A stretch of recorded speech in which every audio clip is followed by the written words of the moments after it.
tere! Täna vaatame asja nii, nagu see on. Ei mingit turundusjuttu, lihtsalt puhas ja halastamatu tõde sellest, mis su kehaga tegelikult juhtub, kui sa veibid. Jah, see on see, mida peaaegu kõik arvavad. Aga tead, kui see, mida sa sisse hingad, pole lihtsalt veeaur, mis see siis õigupoolest on? Okei, läheme ja uurime järele. Vaatame, mida faktid meile räägivad. Ja siit meie teekond algabki. Paljastame selle niinimetatud auru saladuse. Tegelikkuses pole see aur, see on aerosool. Mõtle sellest kui pisikeste osakeste ja keemikaalide pilvest, mis on, spetsiaalselt disainitud, et tungida sügavale sinu kopsudesse. Ja see pilt siin, see tabab naelapea pihta.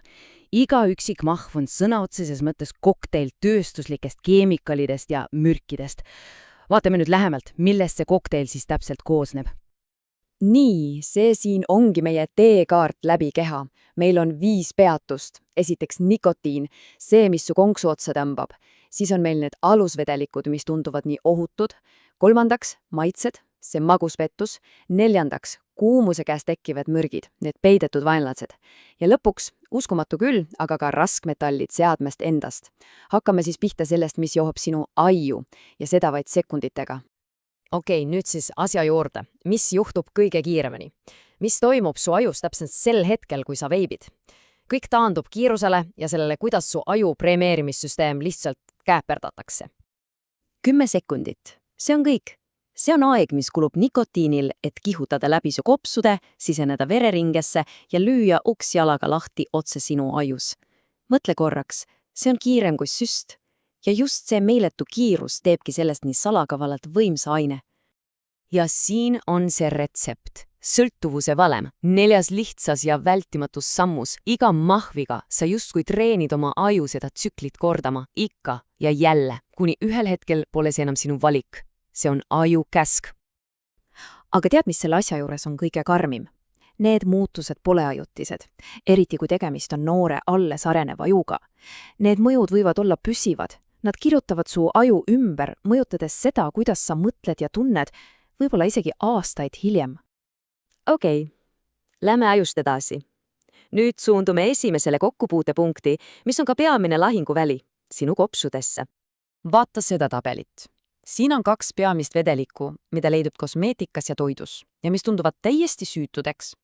Aga hetkest, kui sa need sisse hingad, muutuvad nad ründajateks. PG kuivatab su hingamisteid, tekitab ärritust. Samal ajal VG, see muutub kuumutamisel mürgiks nimega akrolein, mis jätab su kopsu koele sõna otseses mõttes arme. Ja siin ongi see konks maitseainetega. See võrdlus näitab seda nii hästi. See, mis on loodud su kõhu jaoks, on sisse hingates täiesti teine asi. Su magu on ehitatud toime tulema hapete ja igasugu asjadega, aga su kopsud, need on mõeldud ainult üheks asjaks, puhta õhu jaoks. Punkt. Ja siin on vaid paar näidet. Diacetüül, see, mis annab selle mõnusa võise maitse, võib põhjustada ravimatut kopsuhaigust. Popcornikops. Kaneel ja vanill kõlavad ju nii ohutult, eks? Aga sinu õrnades hingamisteedes on need nagu pidevad ärritajad, mis lihtsalt ei anna rahu. Okei, lähme nüüd veel sühavamale. Zoomime sisse, organites mööda, otse sinu rakkude mikroskoopilisse maailma, et näha seda kahju, mida palja silmaga kunagi ei näeks. Ja see on see halastamatu tõde, millest reklaamides kunagi ei räägita. Kõige ohtlikumad keemikalid ei ole need, mis on vedelikku lisatud. Ei, need tekivad alles siis, kui see vedelik seal seadmes kuumaks läheb. See on keemiline reaktsioon, mis loob täiesti uusi ja palju-palju ohtlikumaid aineid. Need siin on nimed, mis tasub meelde jätta. Formaldehüüd, see on tuntud vähitekitaja. Acetaldehüüd, see ründab otse sinu geneetilist koodi, sinu DNA-d. Ja akrolein, see on seesama aine, millest me juba rääkisime. Puhas mürk sinu kopsurakkudele. Ja pea meeles, neid ei ole sinna sisse pandud. Need tekivad alles kuumatamisel.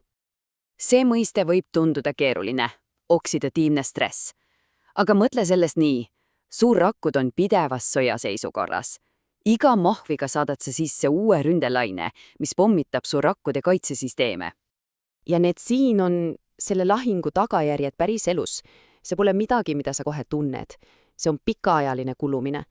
Kujuta ette roostet, mis aeglaselt, aga kindlalt su keha seespalt närib. ja see rooste suurendab riski väga tõsistele haigustele. Ja just siis, kui sa arvad, et hullemaks minna ei saa, tuleb mängu viimane sissetungija. Ja asi pole isegi keemikalites. Need on mikroskoopilised metallitükid, raskmetallide naanoosakesed, mis murduvad küttekehast lahti ja lendavad koos auruga otse sinu kopsudesse. See ajajoon näitab nende metalliosakeste täiesti šokeerivat teekonda. Nad ei peatu kopsudes. Ei! Kuna nad on nii uskumatult väiksed, suudavad nad läbida keha kaitsebarjääre, nad jõuavad su vereringesse ja sealtkaudu põhimõtteliselt igasse organisse. Jah, kaasa arvatud sinu aiu, kus nad võivad põletikku tekitada. Nii, oleme nüüd teinud selle teekonna läbi keha. Oleme näinud, kuidas iga veibimise osa sind mõjutab, lausa rakutasandini välja. Mis siis on lõppkokkuvõte? Mis on otsus? See tsitaat, see võtab selle kõik ideaalselt kokku. Keha mäletab. Isegi kui kahju on algusest illukene, see koguneb. Keha peab arvet iga rünnaku üle ja need mikrokahjustused kuhjuvad ajaga. DNA tasandil tehtud lööke ei unustata. Nii, nüüd on faktid laual. Meie eesmärk polnud hirmutada, vaid anda sulle selge ja ilustamata pilt. Nüüd, kui sa tead, mis toimub su ajus, kopsudes ja rakkudes, on otsus täielikult sinu enda teha. Tänan, et selle teekonna meiega kaasa tegid.